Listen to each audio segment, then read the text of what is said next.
Ar tavo produktai tikrai galioja?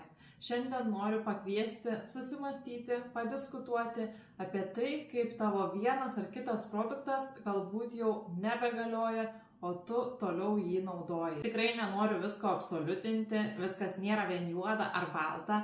Noriu pateikti kelis pavyzdžius, požymius, kad jūs patys galėtumėt įsivertinti savo produkto galiojimą ir tinkamumą.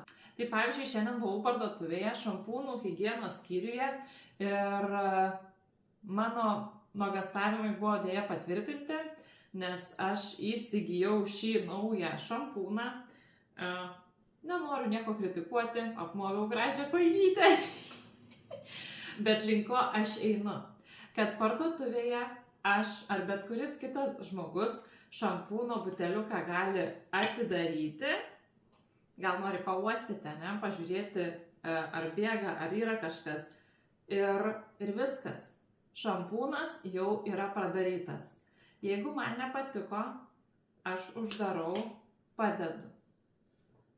Kiek laiko jis ten stovi, kada jį kas nupirks, kada pradės naudoti, o buteliuko galiojimo laikas jau tiks. Anksčiau aš pati pirkdavau produktus savo iš vaistinės, tai produktai ateidavo man užklijuoti su tokiu lipduku, bet greičiausiai dėl to, nes jie būdavo siunčiami, kad tiesiog dangtelis neatsidarytų. Tai čia pavyzdžiui irgi yra naujas šampūnas ir jisai turi tokį apsauginį lipduką, kurį nuplėši tik tais tu pats ir tu žinai, kada pradėjai naudoti produktą. Ir dažniausiai produktų galiojimo laikas skaičiuojasi nuo atidarimo. Tai dažniausiai 3, 6 ar 12 mėnesių.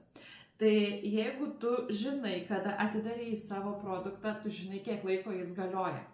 Jeigu tu nusiperki tokį be apsaugos, be jokių plėvelių, be jokių lipdukų, tu iš tikrųjų nežinai, kiek tas produktas ten stovėjo, ar jis buvo pradarytas ar nepradarytas, tai tiesiog kviečiu susimastyti.